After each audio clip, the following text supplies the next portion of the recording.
چرا عاقل کند کاری که بار آرد پشیمانی، که باز در اونجا بگوی که یا لیتنی کنت ترابا، کاش که خدایا من خاک می بودم.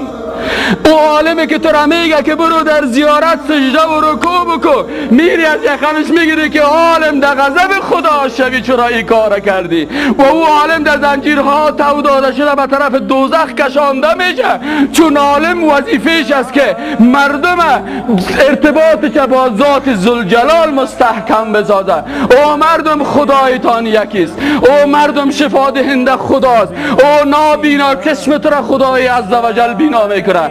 او انسان و زن و مرد هیچ کس نمیتونه بر تو دختر یا بچه بته. محیی خداست، زنده کننده خداست، الله هست، ممیت الله هست، شفا دهنده الله هست. هیچ کس نمیتونه، پیغمبر بر کس بچه داده نمیتونه، صحابه بر کس بچه و دختر داده نمیتونه.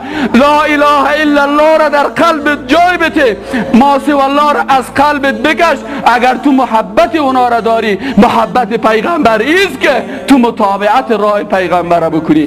بخوان در کل کتاب های پیغمبر که آیا کدام روز پیغمبر با کدام پیغمبر دیگه سجده کردن، با کدام کس دیگه رکوع کردن، آیا اصحاب کرام به قبر پیغمبر رکوع و سجده کردن که امروز ما و تو بکنیم.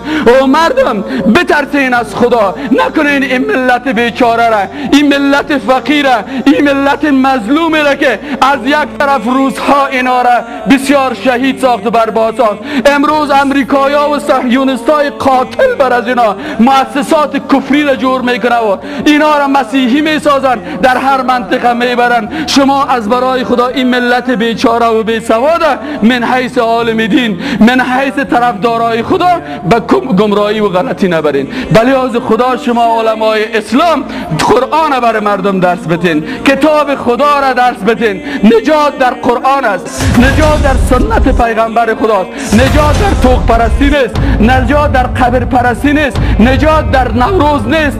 تعالت للقمم تحكي المحبة كالديم، تفدي رضاك بنفسها، تخشى عليك من الذمم.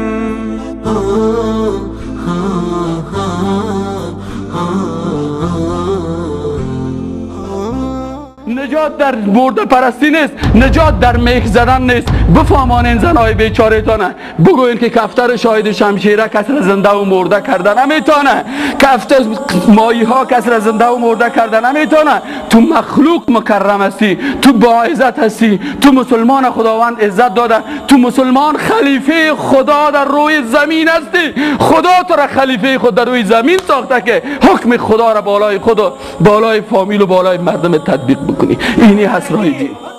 آن ما مسلمان ها از نوروز تجلیل بکنیم یا نکنیم؟ یکی از فرمول های عقیده اسلامی است که عبادت توقیفی است. توقیفی چی معنی؟ یعنی استاپ، آن چی که در نص قرآن و سنت است سر از اونمو توقف کن، نه از او پیش برو نه از او پس بیر. صراط المستقیم خطش برات معلوم دار است، تو در راه راست حرکت بکن و در اونموج توقف بکن و عبادت بکن که پیغمبر برات گفته، قرآن برات اجازه میده.